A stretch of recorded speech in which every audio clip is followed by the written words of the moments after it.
In every grain of sand in the desert, there is a story of hope and inspiration waiting to be told. Behind every corner of the sky, there is a light reflecting the beauty of faith and trust. With every step of the travelers, there is a path of change and hope. Behind all of this, there is a name that symbolizes hope, inspiration, and goodness. Prophet Muhammad, peace be upon him.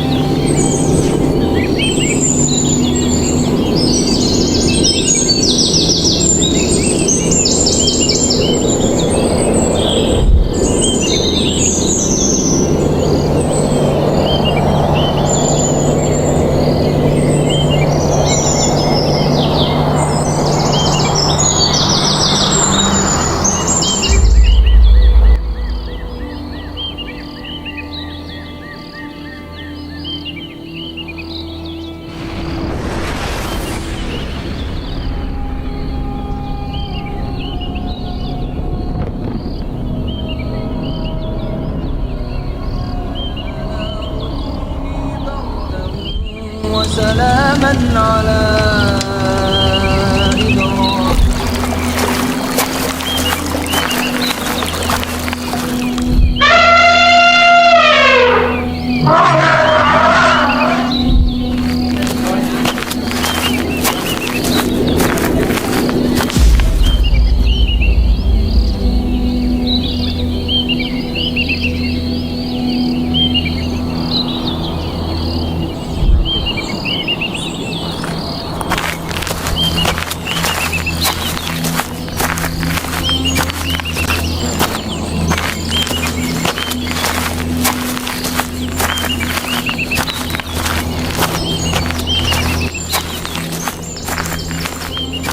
Prophet Muhammad, peace be upon him.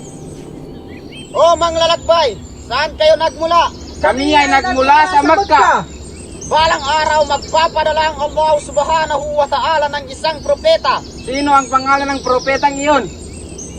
Ang pangalan ng propetang iyon ay si Muhammad, ang gagabay sa inyo sa matuwid na landas.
Mga kaibigan, may maganda akong ipabalita sa inyo na tiyak na ikakatawan. Ano yun? Isang gabi, may nakita kong isang bituin sa kalangitan na ngayon ko lang nakita. Ito ay palatandaan na may isang isinisilang na propeta na gagabay sa atin. Ganang balita yan, kaibigan.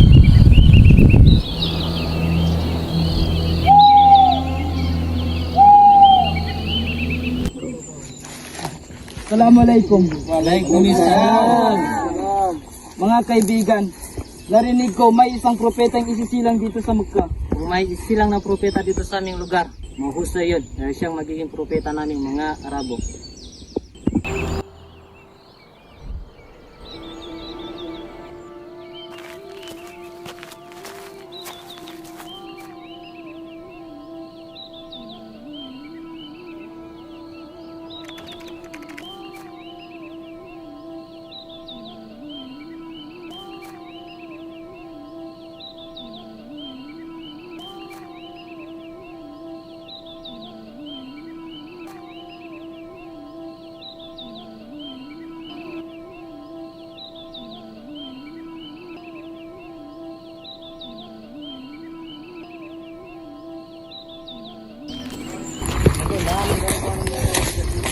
Assalamualaikum. Waalaikumsalam. Sa kapagdesisyon na ako nang ipapangalan ko sa aking apo ay si Muhammad. Bakit yung napili mong pangalan? Bakit hindi kagaya sa atin? Gusto kong purihin siya ng Allah subhanahu wa ta'ala at purihin siya ng mga tao sa lupa.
Ina, may kumuha kay Muhammad. Nahanap ka na.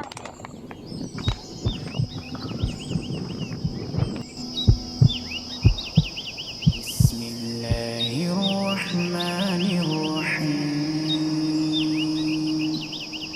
ألم نشرح لك صدرك ووضعنا عنك وزرك الذي أنقض ظهرك ورفعنا لك ذكرك فإن مع العسر يسرا إن مع العسر يسرا فإذا فرغت فانصب وإلى ربك فارغب. Baraka, ihanda mo ang gamit na kakailanganin natin. Opo, Amina.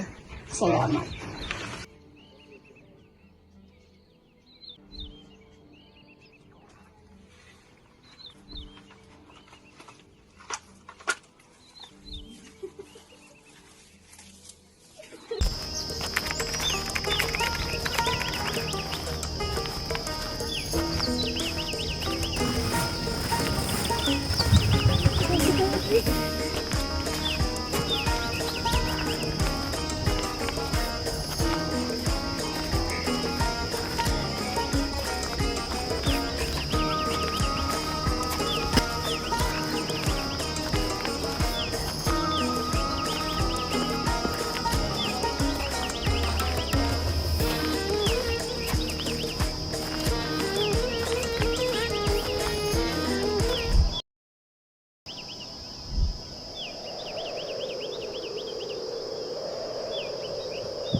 Baraka, may papakiusap sana ako sa iyo.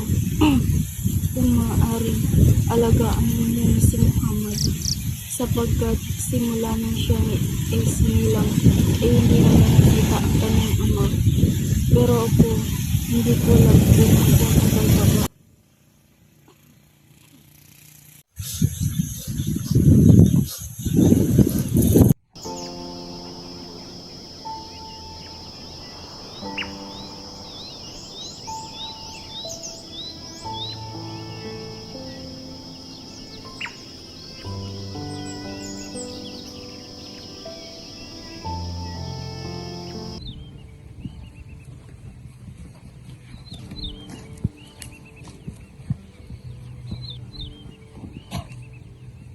Nais kong ipaalam sa inyo na siya si Muhammad, ang aking apo, at balang araw siya ay magiging mahalaga.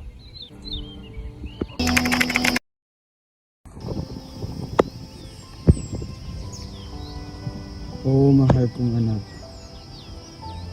Kung sakaling ako ay mawala, alagaan si Muhammad.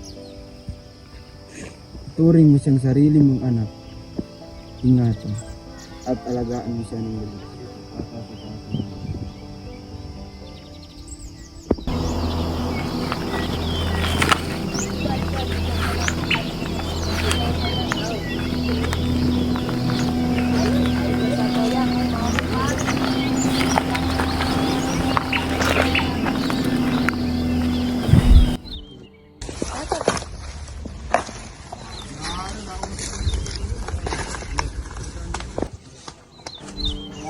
Mahal naming ama, sino yung kasama mo?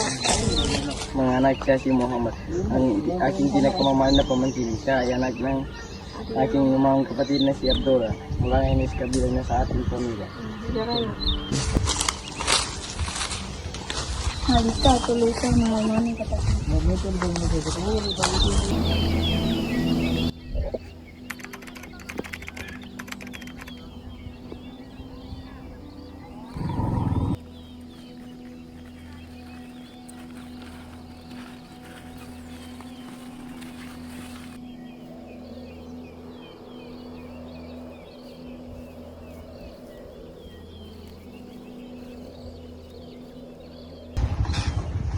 Nais kong imbitahan mo ang mga Arabo sa isang pilipon.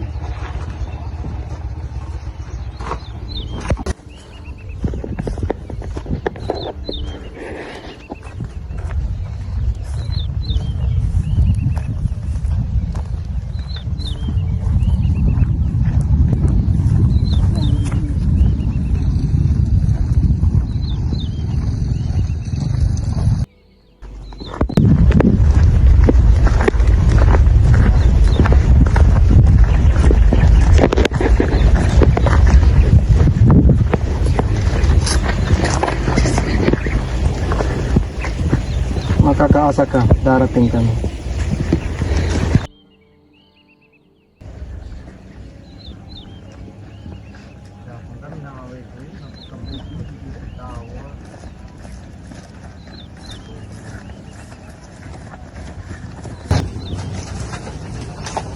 Tuloy kayo.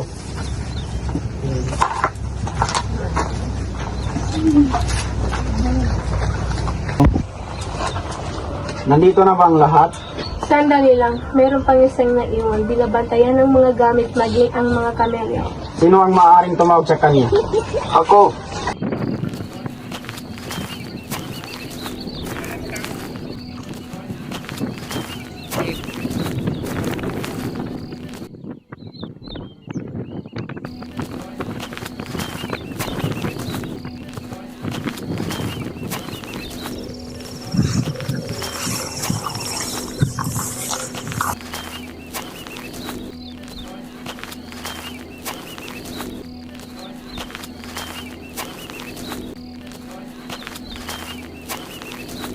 Assalamualaikum.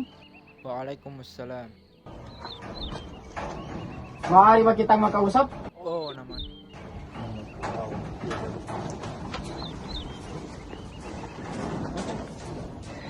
Maaari ba kitang makausap?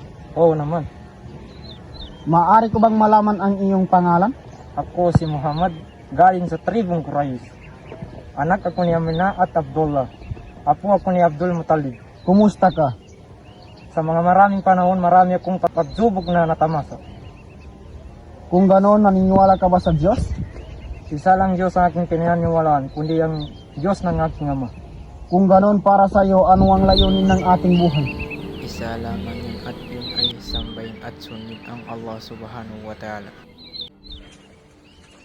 Abu Talib, nais kong alagaan at gabayan mo siya dahil siya ang magiging propeta ng Allah subhanahu wa ta'ala. Kakaasa ka.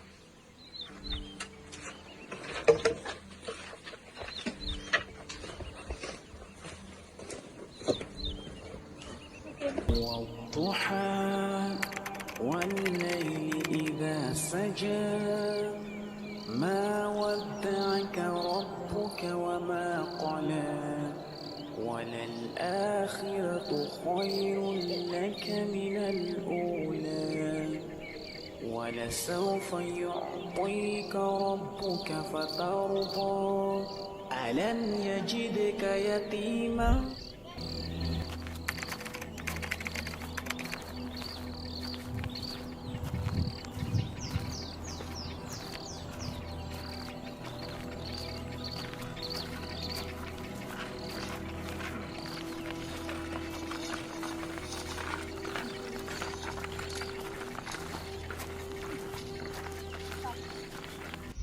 Maysara, di ba kasama natin si Muhammad sa karaban? Oo, ayon sa aking natuklasan, si Muhammad ay hindi lang makisig na sundalo ng mga Quraysh, siya ay napakabusilak na puso at napakamatulungin. Salamat sa impormasyon patungkol sa kanya. Tayo na at ipagpatuloy natin ang ating paglalakbay.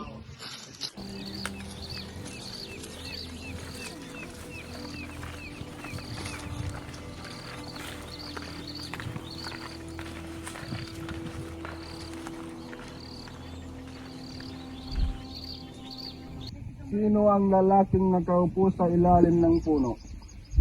Siya si Muhammad. Isa siya sa mga Quraysh na pinagkakatiwalaang tagabantay ng Kaaba. Siya nga ang propeta.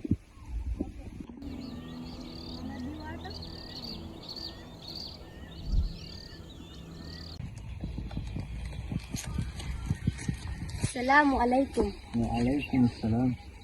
May isang taong nagtatanong tungkol sa iyo at tinatanong din kung bakit hanggang ngayon ay hindi ka pa rin kasal. Ito ay wala akong sapat na pera para gawin ang bagay na yan. Pagbalagay natin na may isang babaeng mayaman, maganda at marangal na gustong pakasalan ka. Ako'y nagtataka kung sino yan. At ang babaeng gustong pakasalan ka ay si Khadija.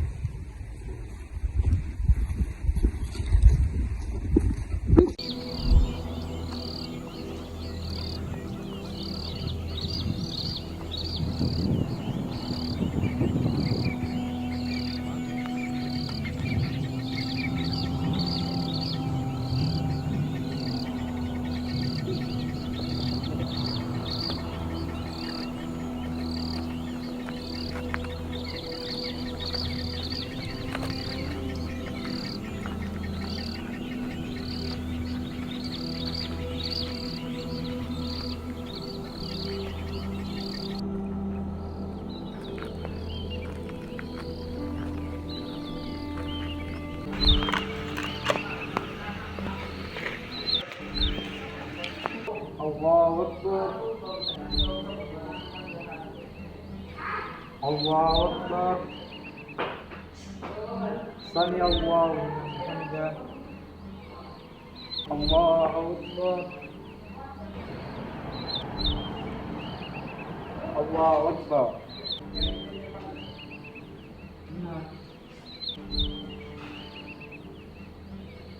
Assalamualaikum warahmatullahi. Assalamualaikum warahmatullahi.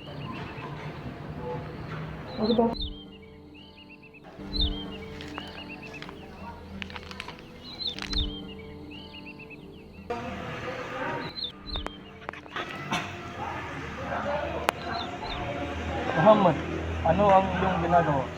Ang ginagawa namin ay pinupuri namin ng Allah at nagpapasalamat kay Allah. Allahu Akbar. Allahu Akbar. Allah. Assalamualaikum warahmatullahi.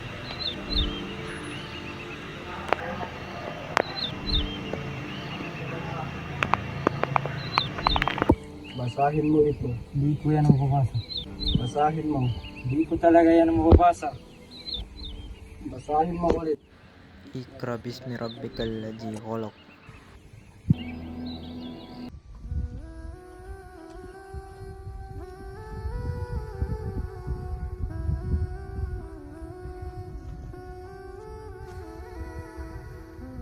Ngayon, ako ay nakatayo sa inyong harapan at tinatanong ko kayo kung kayo ba ay sumusunod at naniniwala sa aking katuruan?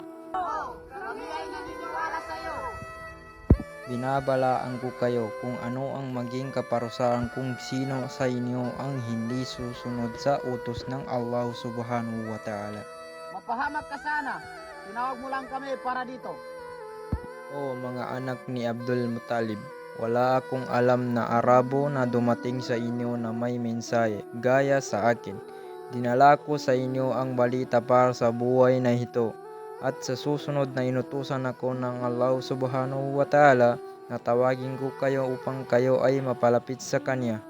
Sino sa inyo ang tutulong sa akin? Ako, mahal naming propeta. Ako ang tutulong sa iyo.